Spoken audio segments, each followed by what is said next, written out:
ও মাকে ফোন করতে হবে তো।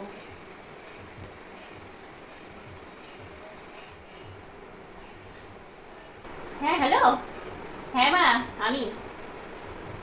হ্যাঁ কেমন আছো? আচ্ছা বাবা, ভালো আছে সবাই।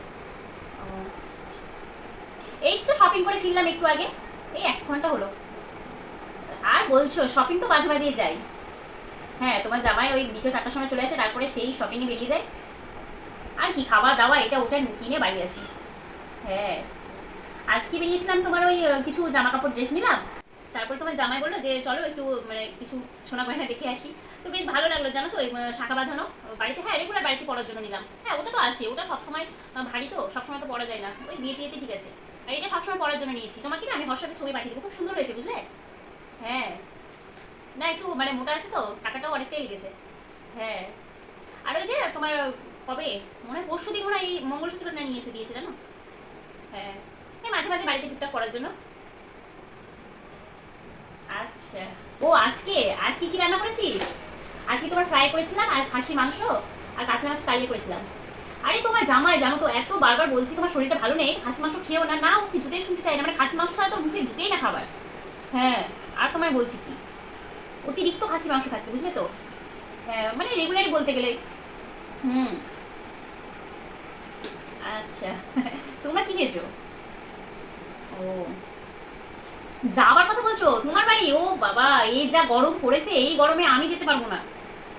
তাছাড়া তোমাদের ওখানে যা গরম, আর আমি তো সবসময় এসি মানে এসি নিচে থাকি। হ্যাঁ, না না আমি এসি ছাড়া থাকতে পারবো না, আমি যেতে পারবো না। হ্যাঁ ও বোন যাক, আমি যাবো না। ও বোনের কথা বাদ দাও। হ্যাঁ, না আমি এই গরমে যেতে পারবো না। বাবা, এই সবসময় আমি এসি বাতাসে বসে থাকছি, এসি হাওয়াতে বসে থাকছি, এসি ঘরে।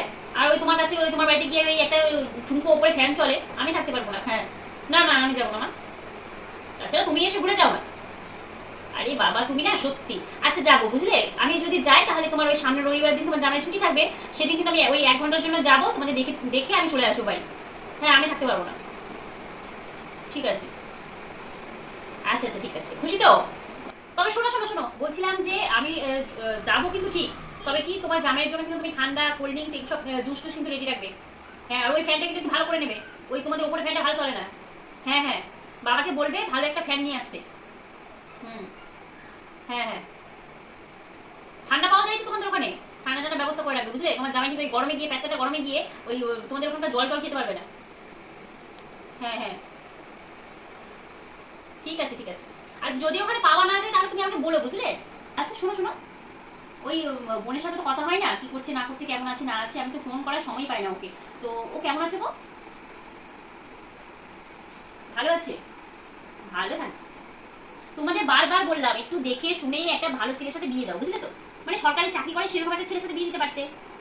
আমাকে দেখো আমি কত ভালো আছি, মানে কোনো ব্যাপারই না, আমাদের কাছে সোনা গয়না কোনো ব্যাপারই না, মানে হাত ভর্তি সোনা মালা এটা ওটা লেগেই আছে জিনিস। তাছাড়া খাবারের তো বুঝতেই পারছো, মানে এটা খাবার খাই তো সেটা খাবার ফেলে দিতে হয়। হ্যাঁ, আর বোনের যা অবস্থা করে রেখেছো, মানে নুন আনতে পান্তা ফুলে সেই বাড়িতে বেরিয়ে দিয়েছো। বারবার বললাম তোমাদের। আর ওরও মানে কি যে মাথায় উঠলো, ওই ছেলেকেই বিয়ে করবে, যা ইচ্ছা তাই। ওর সাথে আমার তুলনা করো না বুঝলে। হ্যাঁ, আমি হ্যাঁ হতে পারি আমি একটু কম শিক্ষিত ওর থেকে, তবে আমি দেখো আমি কত মানে রাজরানি হয়ে আছি। ঠিক আছে। আচ্ছা ঠিক আছে, হ্যাঁ গেলে তোর সাথে দেখা হবে। ঠিক আছে রাখো। হ্যাঁ হ্যাঁ রাখো। আর শোনো, কালকে ওই বোনকে একটু ফোন করতে বলো তো, দেখি একটু কথা বলে নেবো। হ্যাঁ হ্যাঁ ঠিক আছে। আচ্ছা ঠিক আছে রাখো, হ্যাঁ। A few minutes later. এ দুঃসময়ে কে ফোন করলো? এখনই ভাবলাম একটু ফ্রেশ হই। ও, হ্যালো। হ্যাঁ বল। এই যে চেঞ্জ করতে যাচ্ছিলাম। হ্যাঁ, ভালো আছিস? ও আচ্ছা, ও পড়তে বসিয়েছিস ছেলেকে, টিউশনি দিসনি? আচ্ছা, তা কোন স্কুলে পড়ে, ইংলিশ মিডিয়ামে? ও, ওই তোদের গ্রামের ওই পাশের ওই প্রাইমারি স্কুলে? আচ্ছা ঠিক আছে। হুম, মাকে বললাম যে একটু বোনকে ফোন করতে বলো তো, অনেকদিন থেকে কথা বলিনি। তাছাড়া তুইও তো ফোন করিস না, আমি না হয় সময় পাই না, তুই তো ফোন করতে পারিস। আজকে শপিং নিয়ে গিয়েছিলাম। ও, মা বললো? হ্যাঁ হ্যাঁ নিয়েছি নিয়েছি। ওই তোর শাখা বাঁধানো নিয়েছি, আর একটা মঙ্গলসূত্র নিয়েছি 2 দিন আগে। হ্যাঁ ওটা শাখা বাঁধানো আছে তো। হ্যাঁ ওটা তো তোর বিয়ে বাড়িতে তারপরে কোনো অনুষ্ঠানে পড়ার জন্য, ওটা মোটা না, এটা একটা বাড়িতে রেগুলার পড়ার জন্য মানে মিডিয়াম এটা নিয়েছি। হ্যাঁ বেশ ভালো আছে। হ্যাঁ অনেক টাকাই দাম পড়লো। আর দাম শুনে তুই কি করবি বল, তুই কি নিবি নাকি? হ্যাঁ তাও তো নিতেও পারবি না। হ্যাঁ তোর বর এখন কি করে? ও ওই সেই বাজারে সবজি বিক্রি করছে। ও বাবা, তা ভালো বিক্রি টিক্রি হয়? ও না, কিছু হেল্প লাগলে বলতে পারিস, তোদের তো আগেই বলেছিলাম। হ্যাঁ আরে তোর জিজু যেভাবে পেয়েছে, হ্যাঁ তোদের যদি দেখ লাইব্রেরির টাকা থাকতো তাহলে তো মানে একে ওকে ধরে চাকরিটা পেয়ে যেত। হ্যাঁ তোর জিজু মানে যাকে ধরে চাকরিটা পেয়েছিল সেটাকে মানে সেই লোকটাকে ধরে চাকরিটা পেয়ে যেতে পারতো। তোদের তো তখনই বলেছিলাম, তোরা তো শুনলিই না, কানেই দিবি না। এখন দেখ আমরা কোথায় আছি, তোরা কোথায় আছিস। সেই যদি তোরা মানে সেরকম কিছু ব্যবস্থা করতিস, আমি যেমন এখন মানে সুখে আছি সেরকম তুইও রাজরানি হয়ে থাকতিস, কত ভালো লাগতো। দু বোনের বর প্রাইমারি স্কুলের টিচার, কত ভালো লাগতো বলতো। তুই শিক্ষিত হয়ে কি লাভ হলো বলতো? যার যার টাকা আছে তার চাকরি আছে, বুঝলি, আর যার টাকা নেই তার চাকরি নেই। এটা তোকে মানতে হবে তো, বল। আজকে দেখ তোর জিজু কিন্তু পড়াশোনা সেরকম ভালো ছিল না, আর সেরকম রেজাল্টও নেই, চাকরি পেয়ে গেল। আর তোর টাকা নেই বলে কিন্তু তুই চাকরিটা পেলি না। হ্যাঁ চাকরিটা, টাকাটা যদি থাকতো তাহলে তুই তোর বরটা চাকরিটা পেয়ে যেত। এখন আমার মতো রাজরানি হয়ে থাকতিস, এসি ঘরে হাওয়া খেতিস, সে না তোকে ওই সবজির ডালি নিয়ে সবজি বিক্রি করতে যাচ্ছিস বরের সাথে। এই সমাজে না আর এখন শিক্ষার কোনো দরকার নেই, বুঝলি তো, টাকা থাকলেই সব। আচ্ছা ঠিক আছে ঠিক আছে, তুই রাখ, তোর তো সেরকম আর কোনো কাজকর্ম নেই বল। আমাকে এখন তোর জিজু মানে জিজু আসবে, ওই জুস টুস এবার দিতে হবে, আমাকে ফ্রেশও হতে হবে। রাখ রাখ। হ্যাঁ ঠিক আছে, ভালো থাকিস। হ্যাঁ রাখ। আজকের বড় খবর, তাজা খবর, চাকরি বাতিল। যারা অনৈতিকভাবে চাকরি পেয়েছেন তাদের চাকরি বাতিল। হ্যালো, হ্যাঁ মা, খবর শুনলে? হ্যাঁ হ্যাঁ, তোমার জামাইয়ের চাকরিটা নেই গো মা। এখন আমরা কি করবো গো মা?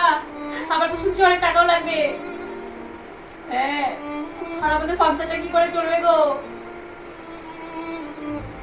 আরে তোমরাই তো বিয়ে দিয়েছিলে, আমি না হয় পছন্দ করেছিলাম। তোমরাই তো বললে সরকারি চাকরি ছাড়া জামাই নিবে না।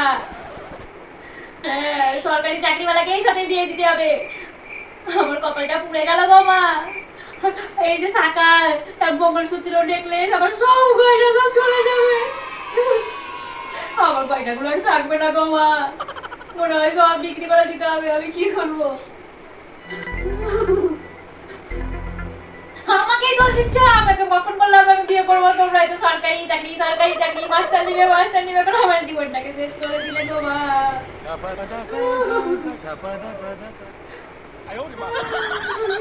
আমি এখন কি করবো গো মা, আমার সব চলে গেল গো মা। আমি আমি আর তোমার জামাইয়ের সাথে সংসার করবো না, আমাকে তোমার বাড়ি দিয়ে চলো। এই লোকটা আমার এখন কি করে খাওয়াবে? এই সোনা গয়না সব বাড়িঘর সব বিক্রি করে টাকা শোধ হবে না গো মা, আমি আর থাকবো না। এসিটাও খুলতে আসবে কালকে, আমি আর থাকবো না বাড়িতে এখানে, আমি তোমার বাড়ি চললাম গো মা। আমার জীবনটা শেষ হয়ে গেল গো, এই সরকারি জামাই দিকে আমাকে কি করতে বিয়ে দিলে গো মা। আরে বুড়া লোকটা আমাকে কি করে খাওয়াবে?